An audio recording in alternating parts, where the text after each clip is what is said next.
What's up, everybody? Welcome to the Washington Football Team Declassified podcast. I am not Ellie. I am Eric. My guy Brian is here with us. Ellie's having some interweb issues. What up?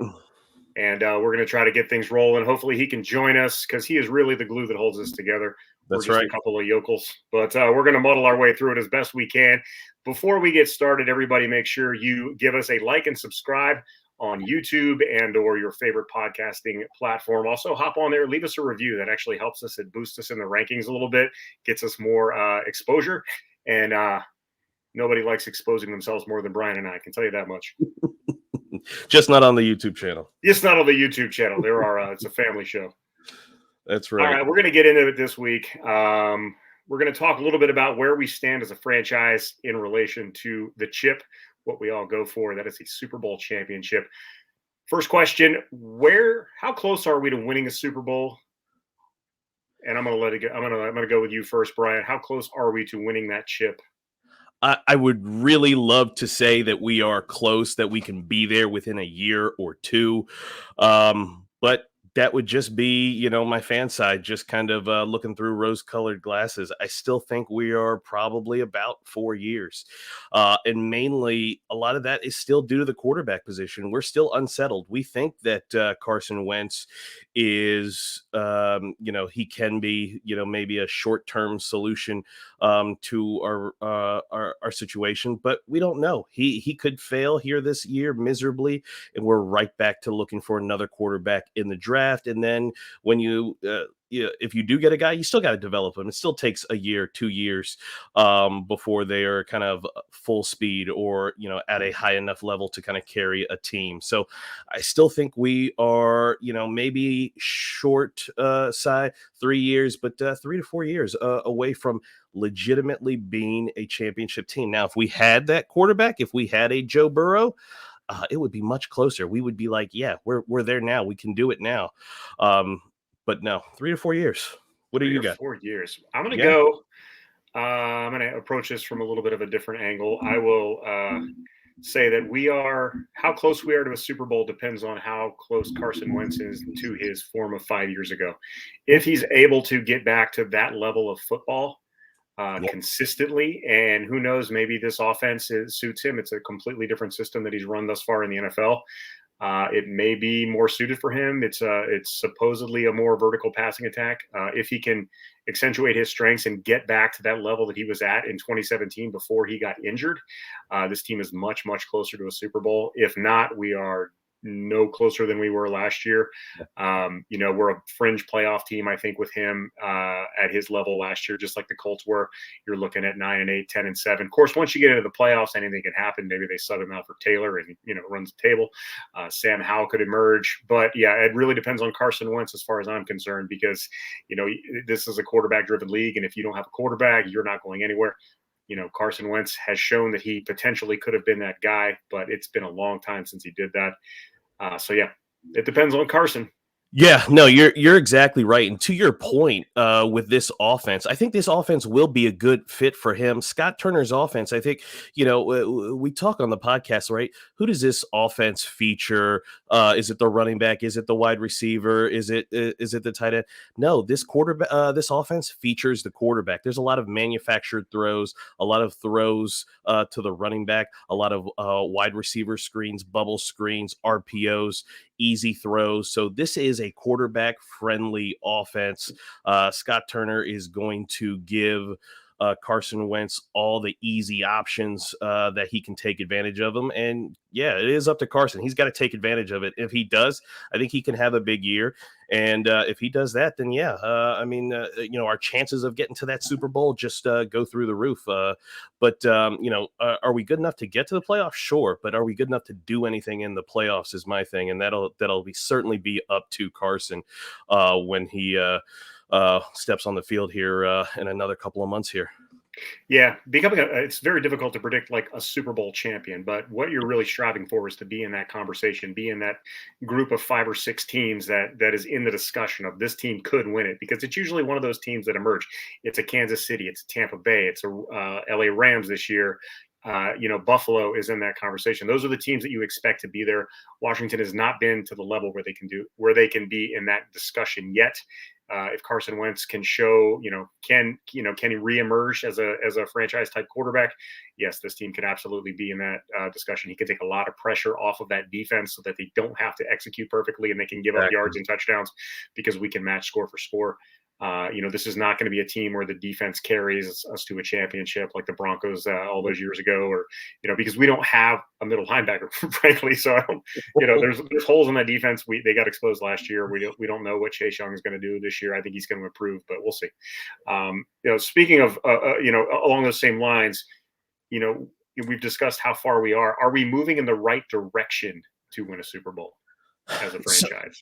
So, I like this question, but I don't like it. I like it because I do believe we are moving in the right direction.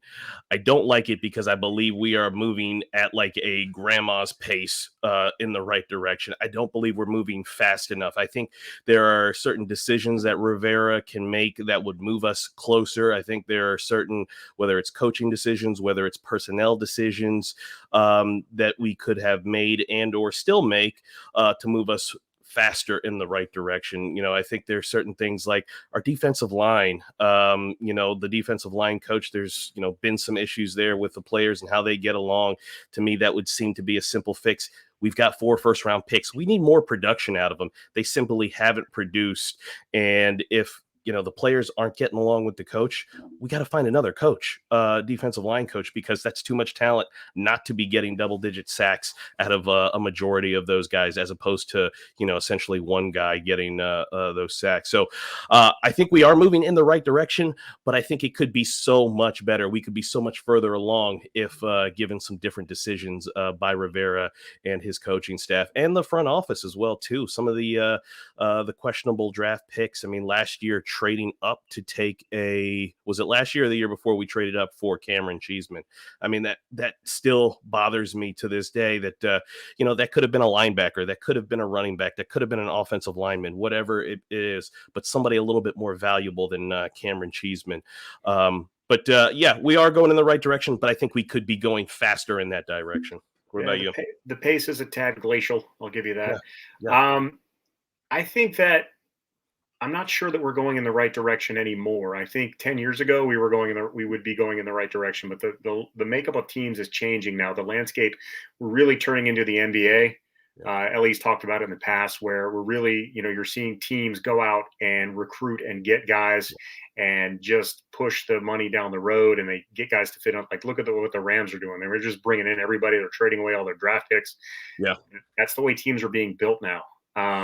And a lot of that, though, is the quarterback, right? If you look at, and I hate to use these guys as an example too much, but look at the Bengals. They get Joe Burrow. Whoever thought Cincinnati would be a destination? You've got free agents wanting to go there now because they know, hey, I got a legitimate guy at quarterback who can win us a game or who can put the game on his shoulders at any given point. So, I think, it's kind of hard. It's a hard sell to say, hey, come play with Carson Wentz and all his baggage or Taylor Heineke or, some of the other guys we've had here previously. So I think a lot of that is if we want that super team status and we want to be able to recruit guys, we got to get that quarterback solved. And if Carson has that great year, I think we could do it. I think it starts at the quarterback position. You were exactly right. And a lot of guys aren't lining up right now to play with Carson Wentz. No. Like it's 2017. The only way we're going to change that is for him to step up or for one of the guys behind him to outplay him and become that guy. I'm a Sam Howell believer, so we'll see how that goes. I don't know. But while we're on the topic of quarterbacks, we're going to expand things out to the NFL level, not just the Washington level anymore. If you're looking at the quarterbacks that were drafted this year, of which, they were spread out all through the draft, Pickett in the first round, you had Ritter in the third round, and you didn't have anybody else. You had Bailey Zapp for some reason, went above Sam Howell. Patriots. Went to the Patriots. Carson Strong, my guy, didn't even get drafted. He's now with Philly. So if you're looking at those guys, who do you think is in the best situation this year and moving forward? So my first choice was like the obvious one. I was gonna say Kenny Pickett, right? Steelers, great organization. Team is always strong, offense, defense, excellent head coach. But I'm like, you know what? That's too easy. Let me go Malik Willis and the Tennessee Titans. I think Malik is set up for the future. Is he going to get any playing time this year? Not unless there's a big injury or something like that. But I think for the future, I think he is set up to have success moving forward. When you talk about a head coach that knows how to run a football team, Mike Vrabel is there in a short amount of time as a head coach. He's only been a head coach for a handful of years. He's made his team a tough, physical playoff contender year in, year out. And they've only honestly really been held back by the play at the quarterback position because they've got really a mediocre quarterback in Ryan Tannehill. And Ryan Tannehill, I think, I don't know if you saw this week, reporters had asked him about would he be a good mentor or would he mentor Malik Willis? And he got all kind of in his feelings a little bit and said he wasn't going to be a mentor. Yep. And to me, if you're, a starting quarterback making 30 plus million and you're scared of a third round pick, probably means you're probably going to lose that job here at some point. So I think it's a great place for him because they're not going to ask him to do a whole lot, right? It's a run-centric offense. Hand off to Derrick Henry or whoever they draft. I think Ellie will like. They actually drafted Hassan Haskins to be their running back, so he'll back up Derrick Henry. But he's just going to play action pass, take some deep shots, throw it, a dump down to that running back, and that's it. And then he'll be able to use that athleticism to make some guys miss, maybe open up for a receiver. So I think he'll develop nicely in that system that they have there and be set up for a long time.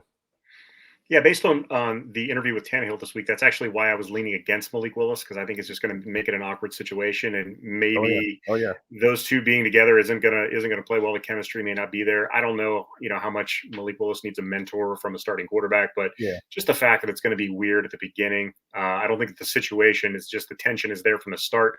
I don't think it's the best situation. I think Malik can succeed very, very well with Tennessee. I think it was the right spot for him. I think this year is going to be a little bit awkward. Kenny Pickett, I think he's in a pretty good spot. He doesn't have to come in right away, but he's probably primed to take over at some point during the season, depending on how well Mitch Trubisky plays. I'm actually going to go, and it was actually very close because I think Carson Strong is in a really good spot too. Because Carson Strong, even though he wasn't drafted, I don't know if it counts for this question. I think with the low expectations and the guy in front of him is not that great. I think he can really develop and could potentially take over that team as a starter. But I don't think that's my number one guy. My number one guy is actually going to be Desmond Ridder. And that is because Arthur Smith is the head coach in Atlanta, and Arthur Smith is the guy who got the most out of a quarterback with Ridder's skill set up in Tennessee. Ryan Tannehill Desmond Ridder is not too far off from a Ryan Tannehill type quarterback. Not super accurate, but very athletic. And he can lean on a run game, which Arthur Smith wants to do. Now they need some help at receiver there still, I think. But I think that, the fact that he doesn't have to come in and play right away because he's behind Mariota, so he's got at least 3 quarters before Mariota gets hurt.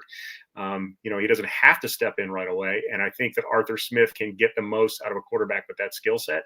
And I think early success will probably come to him first. Pickett, I'm a little concerned about. He's kind of pro ready. I just don't know that he's a pro quarterback. That he's going to be a good pro quarterback. I don't know. I saw the best player comp I saw for him, actually, it's kind of mean, but Andy Dalton was there. Yeah. So, I think, he might step into that role of like the Mendoza line for quarterbacks, that league average. Like if you've got a worse quarterback than him, you're going to lose. But you could certainly do better, and he's just going to be that guy they're always looking to upgrade. So we'll see if he even takes Mitchell Trubisky's spot. But as far as who's in the best position among rookie quarterbacks, I'm going to go with Desmond Ridder. I like where he's at in Atlanta, even though not the best team right now. I think he's in a good situation with the right coach. Yeah, no, I like that. I like that one as well. I mean, if you think about all 3 of those, all these rookie quarterbacks, they have really mediocre competition in front of them. I mean, even Kenny Pickett, while he does have Mitch Trubisky, who you can maybe say is probably the best one out of all these quarterbacks that we're talking about. I mean, Ryan Tannehill, Marcus Mariota, the competition isn't that stiff for these guys, and clearly all those teams are looking to move on or upgrade in that position. So that opportunity will be there for those guys to get a shot at some point. But for Kenny Pickett, I think you're right. I think Andy Dalton, maybe Matt Schaub, Matt Hasselbeck. I think those are all probably. Come on, man! Don't do Hasselbeck like that. Hasselbeck was good, man.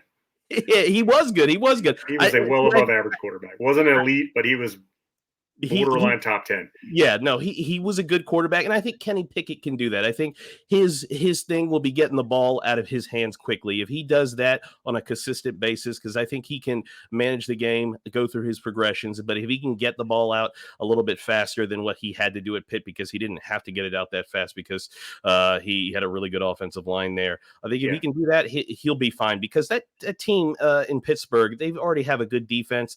I think they probably need a couple more offensive linemen, but they have a running back, they have a running game, and they've got some receivers. So he's going to be set up for success there. He's got the best situation as far as like what's around him. Definitely, they're the farthest along of any of those. Well, Tennessee's got a lot, got the pieces there, but I mean, Willis is not going to threaten Tannehill this year. Like, they'll throw him in for a couple of runs or something, but if he's playing this year, it's a bad season for Tennessee because they should not have that. He's not ready to play in the NFL yet. No, not at all. And Tennessee has Treylon Burks, who J.R. Carroll, we interviewed his agent earlier in the year.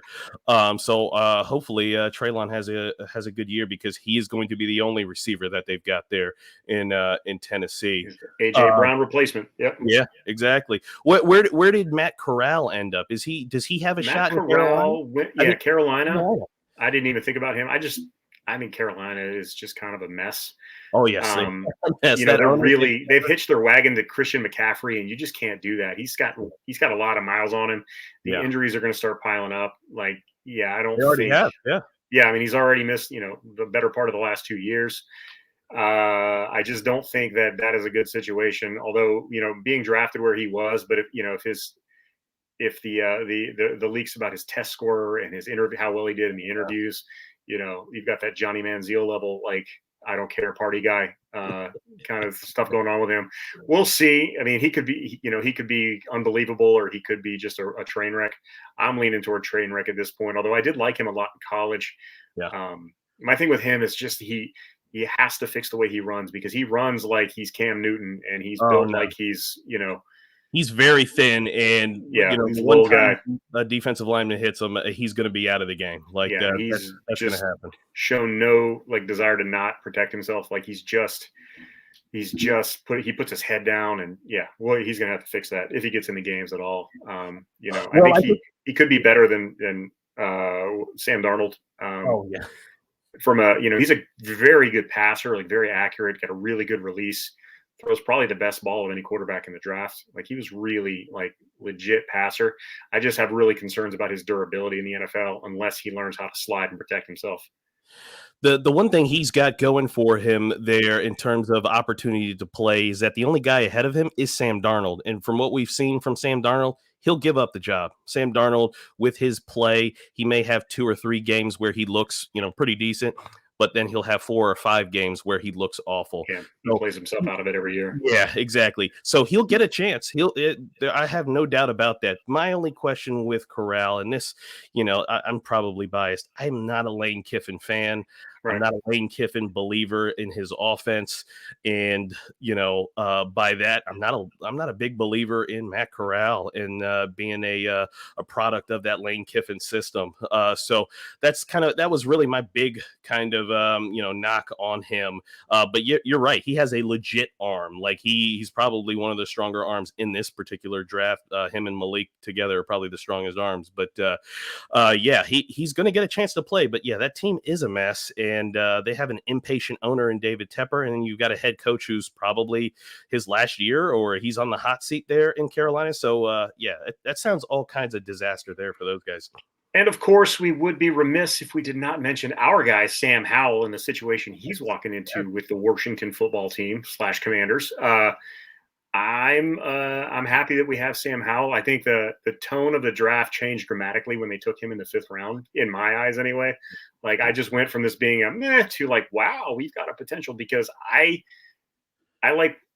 look at what he did when he had weapons around him first, and he was fantastic when he was surrounded with talent.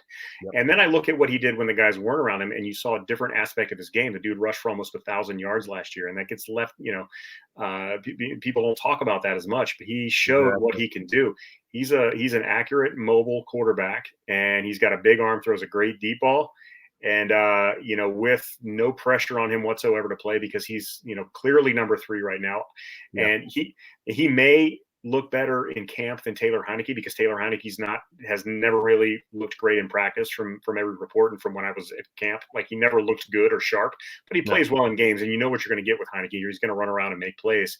Yep. But in Sam Howell, I see like Taylor Heineke, but like with physical talent. Like, he's a souped up Taylor Heineke. Yeah, I mean, he's got the same, traits to his game, but he's got better tools than Heineke. So I think he surpasses him. Maybe not this year, but I think we're definitely not going to miss, Taylor Heineke next year. I think he plays out his contract and moves on. And Sam Howell's ready for that backup role, maybe the starter role. You never know, depending on how Carson Wentz plays. We may see Sam Howell. So I think the situation, he's maybe not the best in the NFL, but he's in a pretty good spot here because he doesn't have any pressure on him. He can learn the pro game. He's got his boy, Diami Brown, on the team. Yep. He's got an instant roommate. He can just build a rapport with the other players, the receivers, and when he sees the field, there's enough talent around him that can support him until he figures the game out if it comes to that. So I'm actually very happy with Sam Howell. I think he's in a good situation in Washington, even if he doesn't see the field this year.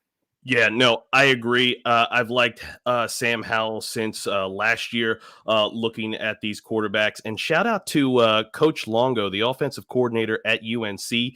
We interviewed him back in February, so go check out that interview. That's on our YouTube page. That's in the audio vault in the all of our podcasts. Go check that out. He told us all about Sam Howell, his strengths, what he's good at, what he can do. Really good interview. He gave us some really good insights into Sam. But yeah, the next Drew Brees, he said. That's it. The next Drew Brees. So go check out that interview that we did back in February with Coach Longo. And what if he's Baker Mayfield, but people like him? I think that's good enough.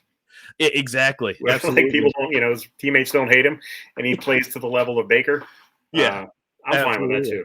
Absolutely. But no, I think you're right. He has better tools. He has a strong arm. He also has a quick release. So some of those throws where Scott Turner needs a quick throw to the outside where just Taylor could not make those throws, I think Sam can do those. I think, he'll absolutely benefit from just learning this year, right? You do have Carson who'll be the starter. If he goes down, the next guy up will be Taylor. So he'll have time to get everything under his belt, learn the system, ask those questions, take some of those lumps before, anything, real kind of playing time may come into to play later on. But I do like that because we've got a plan for the future. This is Taylor's last year on this deal.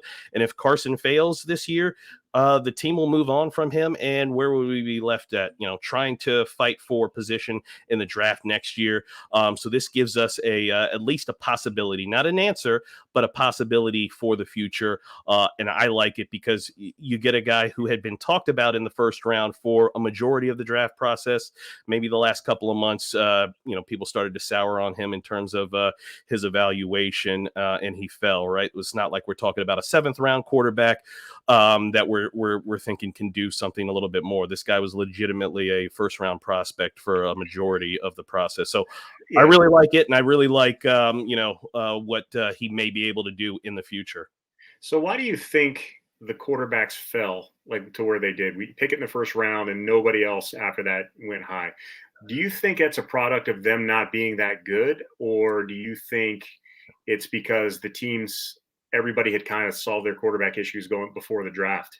I think there's 2 things. So I think the first thing affected all the quarterbacks, which was the narrative right from the get-go that all these quarterbacks can't play, that this is not as good as the previous class. So that kind of cloud just kind of tamped down everybody's, even Pickett's, right? Pickett went 20 overall, and there was even doubt that he would go even that high, by the end of it. So that's the first thing. I think the second thing is, much like I was saying with Matt Corral and that type of offense that Lane Kiffin runs, a lot of these college quarterbacks, their offense is just all RPO. And then when you get to the NFL, sure, there's RPO plays and elements in each NFL offense, but that's not the basis of an NFL offense.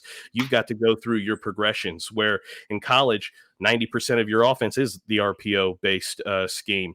In the NFL, you're maybe looking at 20, maybe 30% on a high end of an offense's RPO. So I think that probably hurt him a lot. Is some of, if not a majority of what he was running in college was RPO based. So I think that hurt him. That hurt Corral. That hurt Malik. That hurt a lot of those guys in college coming out, except for Kenny Pickett, because he ran a little bit more traditional style of offense. He did run RPOs, but he did do more of the traditional NFL offense that I think translated more, and I think that was more attractive to obviously the Steelers anyway. So I think those two are the biggest things, because from a size perspective, is he on a smaller size? Sure, 6 foot 220, but we've seen other quarterbacks of similar size get drafted high and get drafted in the first round. So I don't think the size was a concern. He has legit arm strength. He has an NFL arm. Is it the strongest out there? No, but it's a legitimate NFL arm. So I don't think that was a concern. There's not an injury history or anything like that along with Sam as well. So I really think those two things really kind of brought down his stock towards the end. And then you saw Malik Willis's pro day. Once his pro day happened, the media went supernova on Malik, and he was going to be the drafted number 1 overall or number 6 to the Panthers, and every other quarterback was going to be 2nd, 3rd, 4th round. So I think once Malik had his pro day, every other quarterback kind of got forgotten about as well too. See, my big thing is, I don't think it's so much that there was a lack of talent in the teams weren't high on the quarterbacks, because we've seen teams overdraft mediocre quarterbacks before. Oh, yeah. I look at the situation in the NFL, the landscape right now is you have the quarterback who started the NFC Championship game and has started a Super Bowl is on the trading block and he can't get moved. And you have the former, recent number 1 overall draft pick who may have a little bit of an attitude problem, but lots of guys with attitude problems get picked up. He can't find a home. Yeah. You have basically teams settled their quarterback position early this year. I mean, even if they weren't the best solution, we went for Wentz. Atlanta signed Marcus Mariota. The whole Deshaun Watson thing happened. Russell moved. Yeah. Everybody moved, but the quarterback, there was no real open. Teams just don't have a quarterback outside of Carolina.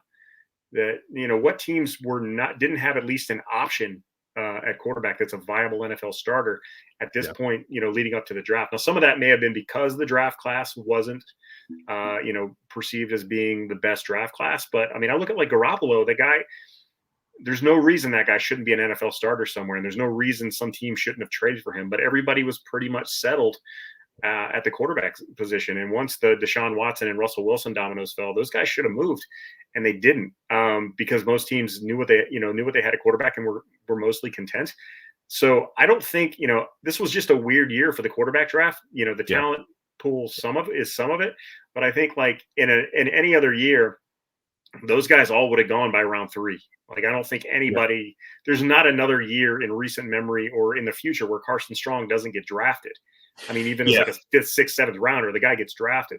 But you've got guys like Howell who, put up, even in a down year as a senior, put up really respectable numbers. He didn't go to the 5th round. Guys I just think it was a weird year for quarterbacks. And I think some of these guys have potential to be NFL starters. And I think you're going to see it. So yeah, it's just an odd situation this year, but it's just unfathomable to me that nobody's traded for Jimmy Garoppolo yet. Now you're looking at probably training camp, somebody goes down or somebody goes looking for a starter. The problem with Garoppolo is, he's coming off shoulder surgery. Mm-hmm. He's in the last year of a deal, so you're going to have to essentially give him a new deal and give up draft picks to get him. So I think that's probably unpalatable for a team who, if they're looking for a starter quarterback, they probably don't have that many resources to give up both a big contract and draft picks for. Oh, we did. Well, yeah. I mean, we basically got basically the same deal for Carson. He's a little bit more expensive, but he's pretty much off the hook next year too. Right. Exactly. But we didn't want, we wanted Carson, not Jimmy. It's weird. We'll see what happens this year. But I think that these guys that got drafted, just because they got drafted in the 3rd, 4th, 5th round, doesn't mean that they're not going to start in the NFL, and some of them will be effective. So we'll see how it goes. Let's get back to the home team, because that's what people come here to listen for. That's right. Back to the Super Bowl discussion. Is Ron Rivera the head coach that's going to get us to the Super Bowl? So for when Ron was hired, I was all about it. He is a no nonsense accountability, no BS. He understands football, good defensive mind. I was all for it. And after 2020, yes, everything. Certainly there were some decisions I didn't like, but for the most part, I liked everything. I thought things ended positively. We were an ascending team. But then 2021 happened, and about every decision Ron made just blew up. It backfired right in his face. And what I noticed was, hey, sometimes you make a decision, it doesn't work out. But he doubled down on these decisions and continued to make wrong decision after wrong decision, and he just kind of compounded some of these decisions and choices, whether it free agency, whether the draft, whether it was forcing players to continue to play in a role that they're not really good at and or performing poorly, week in and week out, and just kind of a reluctance to change or evolve or just do something different. Like, you've been trying these things week in and week out to no avail. Do something else. So that really kind of upset me. So I'm now kind of undecided. I don't want to not give a non-answer, but I'm undecided if he is. I think this year will tell us a lot. Like, did you learn from the mistakes of 2021? Because a lot went wrong in 2021. And if you want to be better than that, if you want to succeed, then you've got to, make some different choices. So this year, I think for me, will tell me a lot. If we see more of the same from last year, then no, he's not going to be the guy, because for me, a big thing is the quarterback position. You've got to solve that. Any job that you have in the NFL, you've got to have the quarterback figured out or have a plan for it. And so far, we haven't really seen a plan. We've seen kind of a fly-by-night approach to quarterback, and it's led us to Carson Wentz and giving up a bunch of draft picks and a lot of salary cap. So we'll see. Sorry if that's not a non-answer there. That's about as good an answer as you can give, because if you don't have a quarterback, doesn't matter what your coach is. I mean, it's very difficult to get to a Super Bowl if you don't have the quarterback position. My take on it, honestly, is that I don't know that Ron was brought here with the intent of winning a Super Bowl as the first priority. Right. The biggest issue that this team had was the perception overall, and Ron was brought in to fix that. Along with Jason Wright, especially Jason Wright later on. I mean, it was basically like, you're going to hire this guy. But Ron Rivera is the coach that this team needed, because it was such a S show for the past 10 years 20 years under Dan Snyder, first with Vinny Serrato and then with Bruce Allen. Just the image, agents didn't want to work with this team. Bruce Allen was rated the worst GM to work with among all the agents at the time. Multiple years. And it's just, everything about this organization was smarmy. For lack of a better word. And Ron was brought in because of that, because he's got that squeaky clean image, that no nonsense, the accountability that you talked about. That was his first and foremost goal, was to fix the public perception. And then everything went to crap after he got hired. What are you going to do, right? But him along with Jason Wright were really, Jason Wright was basically, Dan Snyder was told, this is your team president, essentially by the league. And so, I've heard whispers that, Wright is potentially a candidate to succeed Roger Goodell at some point. We'll see. Yeah, we'll see how that goes. I've heard a couple of people spitball that, but so I think that's the reason Ron. Now, obviously Ron's been to a Super Bowl with Carolina. So yes, with a quarterback, of course he can get you to a Super Bowl. My concern with Ron is that he got fired in Carolina, he got hired here, and then he brings all the people that got him fired in Carolina along with him. That's my biggest concern.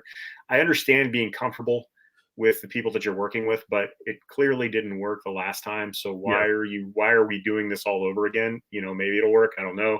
He did have the one great season when Cam Newton was the MVP, but outside of that, he's basically a Jeff Fisher level 500 coach for his career.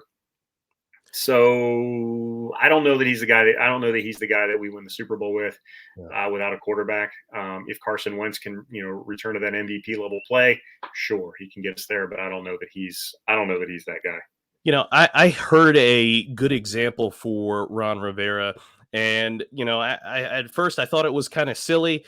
I started to think about it more, and I'm like, okay, maybe this is actually a good kind of comparison. And the comparison was Ron Rivera is very similar to Marvin Lewis with the Bengals. The Bengals were the Bungles, right? They were just awful for years and years and years and years.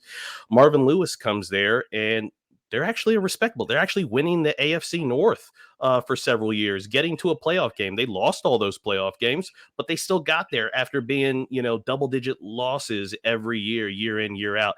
Was Marvin Lewis good enough to get them to a winning record and get them respectability? Yes. Was he good enough to get them more to that championship? No, ultimately not.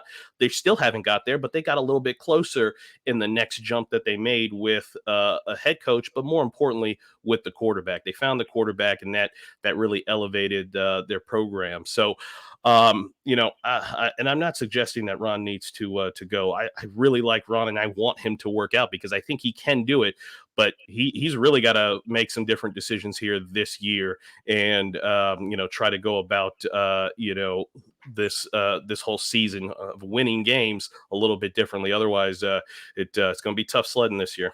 Yeah, that made me think of like different sport, but like Doug Collins in the NBA when they built the Bulls in the '80s, and Doug Collins got them as far as he could get them. They had the roster, and they went and got Phil Jackson, and then later on, Lakers did the exact same thing. They had the roster, and what was it, Dell, whatever his name was the coach, and then they said, "Well, we got the roster. It's time for you to go, buddy." And they brought in Phil, and they started winning champions. So maybe we just need to find the NFL version of Phil Jackson once we get our quarterback.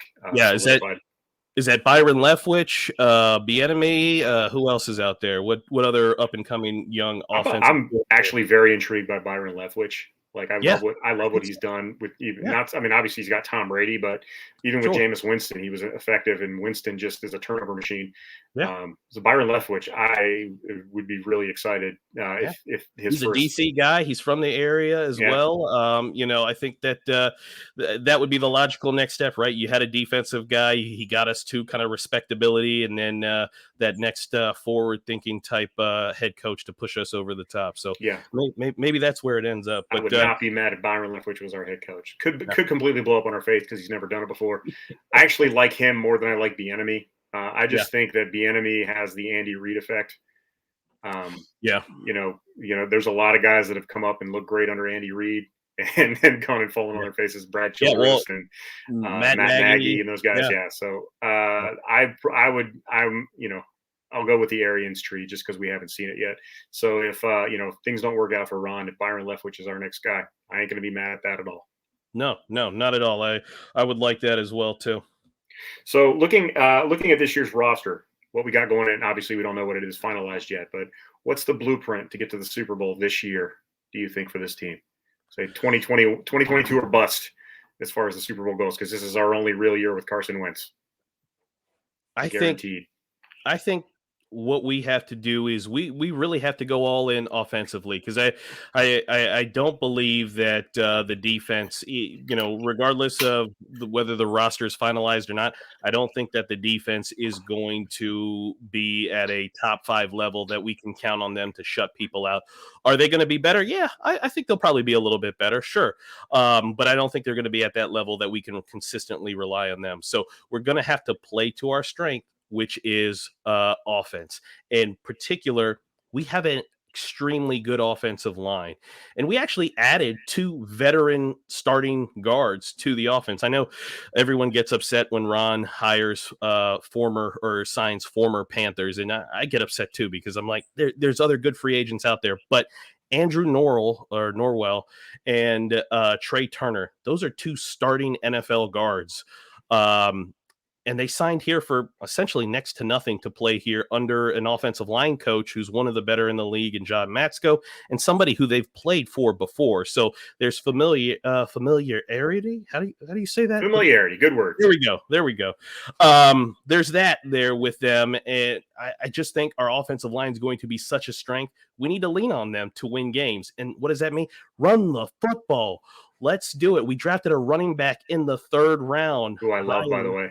I don't care if people think he was overdrafted. They're idiots. That guy's going to be money in the NFL. I agree with you, and go check out our film breakdown on Brian Robinson Jr., which we did back in February. Again, we were ahead of the curve. Sam Howell, Brian Robinson, go check that out. It's on our YouTube page. It's in the audio podcast as well. But I think with that offensive line, we can wear teams out. This will give Carson Wentz a little bit more time that he can hang back in the pocket and find Jahan Dotson deep down the field for that big touchdown. That way he doesn't have to throw it 40, 50 times a game. But we got to play to our strength. We got a great offensive line. We've got some running backs now. We have upgraded quarterbacks. So let's use them. Let's dial up some big shots to Terry, some big shots to Dotson, and let's kind of put some points up, because it was tough scoring 17 points last year in a lot of games. So I think that's going to be the route that we're going to go to win games. And hey, if we are going to get to the playoffs and make any noise, we're going to need to score some points, keep that defense off the field. Yeah. Offensively, I'm taking it back to 1997. I'm running the ball. I'm doing play action and deep shots. There you go. Wentz is pretty good at RPO, so you definitely want the RPO, action in there. But as far as if this team makes a run to the Super Bowl this year, first of all, it's going to be they're going to catch a lot of breaks. Oh yeah. You're going to catch teams on bad weeks. You're already playing that last place schedule, whatever that, for whatever that's worth. Yeah. You're going to run up against teams that, get injured. The real thing about this team is just to get hot at the right time. If they can hold it together until, week, 12, 13, and then kind of just get hot, go on a run, be that under Carson Wentz or Taylor Heineke if he comes in, they're going to have to just be playing their best ball in December, which is a no-brainer. And they're just going to have to get the right matchups in the playoffs. Defensively, top 15 defense, top half offense, top half defense. That's going to be good enough to get you to the playoffs, I think, especially in the NFC. And the NFC, I mean, Aaron Rodgers, Tom Brady, Matthew Stafford, and that's really it. Those are the only ones that are decidedly better quarterbacks than Carson Wentz. Now, you can make a case for, Dak Prescott. You can make a case for I don't know who else was even in the NFC. Garoppolo, if he's still playing in San Francisco, wide open. I mean, but Russell Wilson's gone, Matt Ryan's gone, Jameis Winston. Okay, if he can rein it in under Sean Payton, Sean Payton's gone, so Jameis Winston's throwing 30 picks this year. They've got a first-year head coach and Jameis Winston at the quarterback. I don't care how good their defense was. I'm not counting on the Saints to do anything.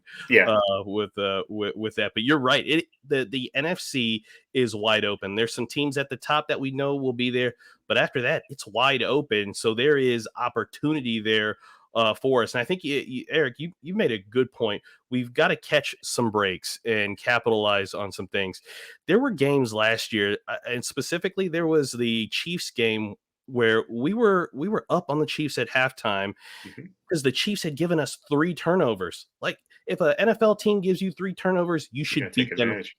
Green Bay inside the 5-yard line like 4 times with no touchdowns. Like, how does that happen?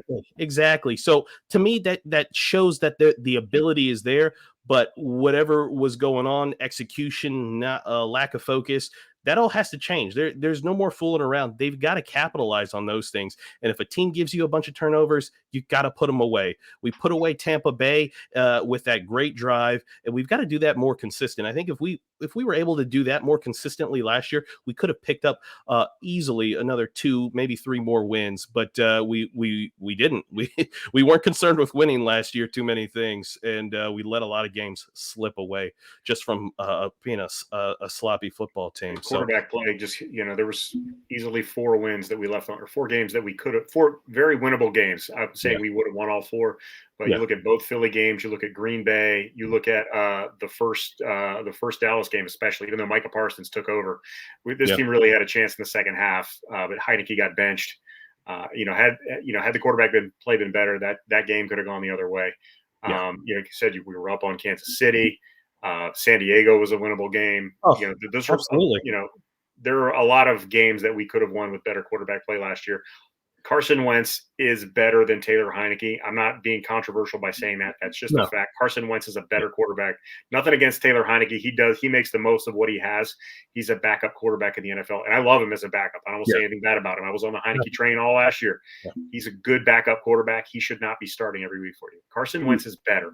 Carson Wentz should take that 7-10 team, get him to a 9-8, 10-7. There's no reason they couldn't do that with a somewhat softer schedule this year.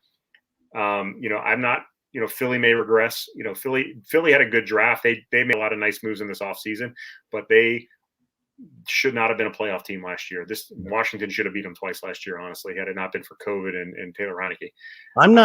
I'm not a believer in Jalen Hurts. I think Philly is a good team.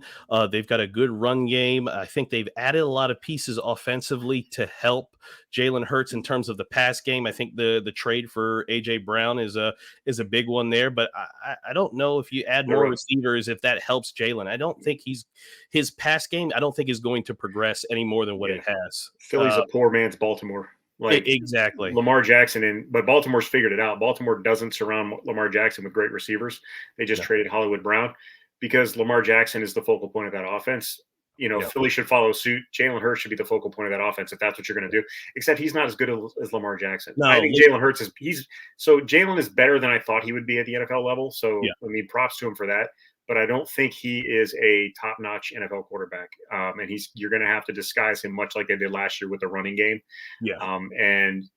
Giving him some weapons. I think AJ Brown's a really good weapon for him because he can just dump it off and let AJ do the rest. That's the kind of receiver that he needs. So they could make some strides. I'm just not convinced. I'm not a believer based on what I saw out of them last season. They were very much like the 2020 Washington team, which just kind of backed into the playoffs because everybody else was bad. So we'll see if Philly can regress. They should have a little bit of a tougher schedule this year. We'll see about them. But Washington should at least contend for a playoff spot this year. No, I agree with you as well. And I think this is such a big opportunity for Carson Wentz. If I'm Carson Wentz, this is my third team now. Two teams have gotten rid of me. I'm only 30 years old. I'm thinking to myself, I can play. And you know what? I'm tired of this narrative. He has to put it together. He has to take some ownership and some accountability and say, you know what? This team is putting weapons around me. I'm going to make the most of this thing and I'm going to let it fly. And we're going to, I'm not going to be careless with the football. I'm going to make good decisions and I'm going to go out and try to win every last one of these games. If he's kind of down on himself and feeling sorry for himself, then, it's going to be a long season for us. But I think he's got such a great opportunity that he could really, run with this thing with the schedule that we have, with the NFC being as wide open. I mean, he can really, really run away from this thing, with the opportunity that he has here. So I absolutely agree with you. I think the Eagles, I think they're going to be very similar to last year. They'll probably win maybe one or two more games, but I just don't see Jalen Hurts doing anything more in terms of the pass game. His saving grace, I think, one's his ability to run, but he also doesn't make stupid turnovers. He doesn't throw a bunch of interceptions. He doesn't throw a bunch of touchdowns either. But I think that's probably, what allowed them to get into the playoffs last year is that he wasn't necessarily reckless with the football. Maybe like Heineke was here a little bit this past season. So I'm not worried about the Giants. They look like they're going to be a train wreck. They've got some nice players in the draft, but the Cowboys are going to be tough. But I think if we're improved enough, I think we should be able to compete with them. Yeah. Jalen Hurts, it's still, like I've been saying this since he came into the league, if the key to stopping an offense is to make their quarterback throw, then they need a new quarterback. And I just don't, I don't know. I don't see it. That's why I think my guy Carson Strong might have a chance to play next year. Well, what about there's Carson Strong and there's also, isn't Gardner Minshew still there? Or did they trade him? Minshew I think is still, he's another one that could have moved.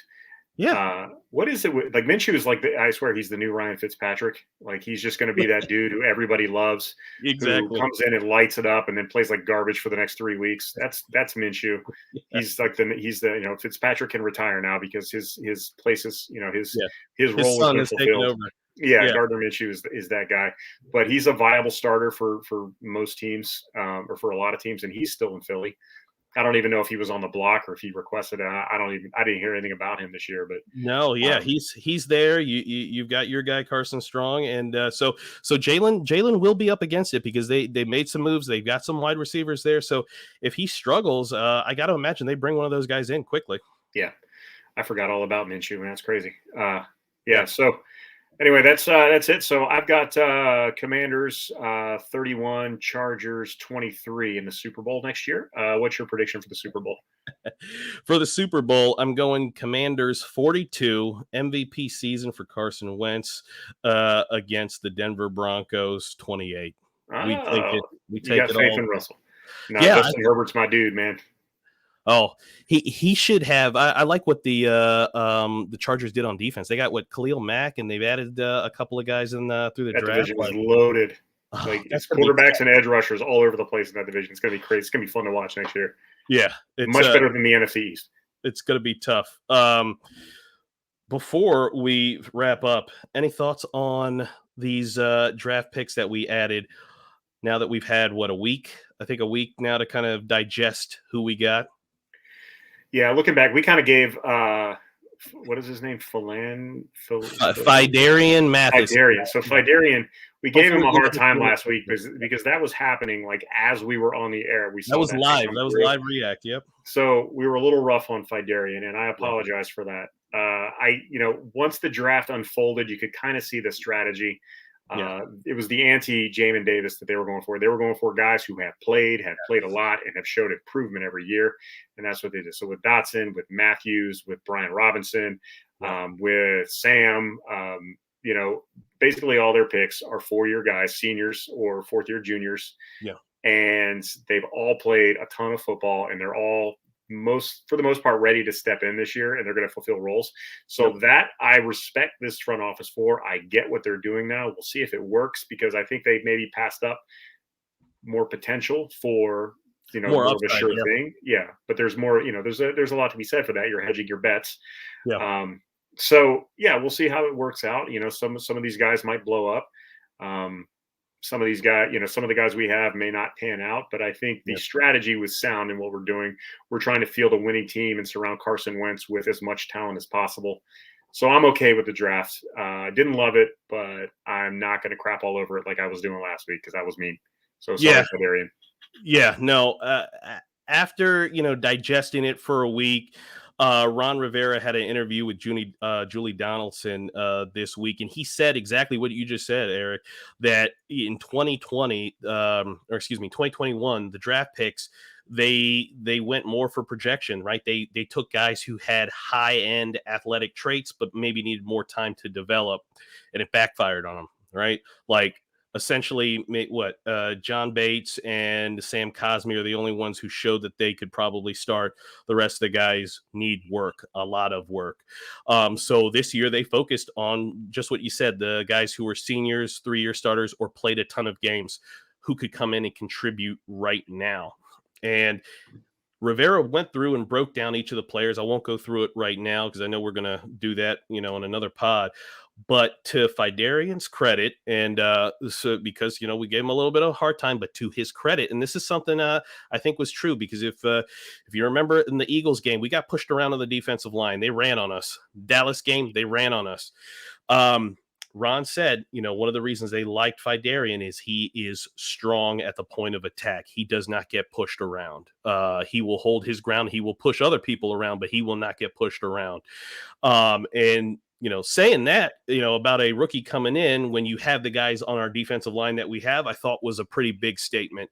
And I think that spoke to, even though, our defense last year was 8th against the run. Well, that's because we were like dead last against the pass, because everyone just threw it on us because it was so easy. So for Ron to specifically call him out and say he's excellent against the at the point of attack and holding his own, I think was one, a big compliment, but it was also because of what he saw in those Eagles games where they ran up 200 yards rushing on us. So expect Fidarian to play a lot. I would expect him to play a lot this year. Because of how much that Ron seems to kind of value his kind of toughness and being able to hold up against the run. So just wanted to mention that. But I do like some of the other picks that they have, especially Brian Robinson. I think that's going to be. I think that's going to change how Gibson's used. I think Gibson's going to be now moved to more outside runs, screens, maybe catching some short passes, lined up as a wide receiver. But I think Brian Robinson's going to handle all of the in between the tackles running, and you're going to see a lot more chunk yards. You're going to see a lot more 8-yard runs, 10-yard runs, 12-yard runs that, with Gibson, we probably only saw 4-yard runs, 3-yard runs, things like that. So, and I'm excited for Percy Butler because if there's any possibility that McCain can, your boy, yeah, if he can go to the bench, I'm going to take it. So I'm excited to see what Percy Butler can do. He might displace McCain and Troy Apke. That's a twofer right there. That's I'll have nothing to complain about next year. No, he'll be instantly in the Ring of Fame right there. Absolutely. So, and one note also on Jamin Davis. Ellie and I last year talked about Jamin Davis a lot. Even before we even took him, we talked about a lot that he was a player that only had 11 starts in college, and he was not going to have an immediate impact. Wow. He is going to have a breakout season this year, and I hope so. I'm calling it right now. He's going to be one of the most improved players in the NFL next year. I think he's going to be a very good player next year. He's got a year of experience. He's got less responsibility, not playing the middle linebacker spot. He's going to have a breakout season, and I'm calling it right now on May the 5th that Jamin Davis, he's going to be a breakout star on defense next year. We need it. We need his breakout. We need his ability because he has some just crazy athletic ability. And if we even got half the production out of that ability, that would be awesome. So we need it. And I hope you're right because we need a boost in that linebacker group. And statistically, the funny thing is he really wasn't terrible last year. It's just that Micah Parsons skewed it so much because he had such an amazing rookie year that people just look at anybody who isn't Micah Parsons as a complete bust. Jamin Davis, while clearly had room to improve, wasn't the worst thing you could have seen last year. He was pretty much as good as any other rookie linebacker in the league. JOK out of Cleveland had a good season, but most of the other rookie linebackers were along the same lines that Davis was. It's just it's a tough position to learn. You're struggling, especially with so little experience in college. I think a year of seasoning and a fresh start this season is going to be huge for him, and he's going to have a good season. Yeah, if you think about Zaven Collins for the Cardinals, he was another first-round linebacker that a lot of Washington fans wanted us to take. And, I mean, he was benched multiple games. He didn't even dress multiple games. So he struggled greatly. So it wasn't just Jamin Davis. There were other guys out there as well. So, yeah, I hope you're right. I hope he bounces back this year and has an awesome year because that would just improve the defense so much to have that type of talent and the production that could come from that. So I'm with you. That would be so cool. All right, I think that's all we got this week. I'm sorry for all the LE fans and stands out there. He really tried to be here, but the internet doesn't always cooperate with us. But Brian and I were here. I hope we did him proud. Remember, go online, check us out on YouTube, Apple Podcasts, Spotify, all your favorite podcast platforms. Like, subscribe, leave a 5-star review. If you got anything mean to say, don't leave a review because we don't want to hear that negativity. We don't need that going around. Like us and subscribe us. Washington Football Team Declassified. Brian, any further thoughts before we head out? Thank you guys for listening. We appreciate all of the downloads on the audio platform. We appreciate all the views on YouTube. And like we said, go check out our interview with UNC offensive coordinator Phil Longo. He'll tell you all of the details about Sam Howell. We did that back in February ahead of everybody else. Go check out our Brian Robinson film breakdown of our new running back. We did that back in February, again, ahead of the curve. We appreciate you guys. We'll see you next week. Thank you all so much for listening. Peace out, homies.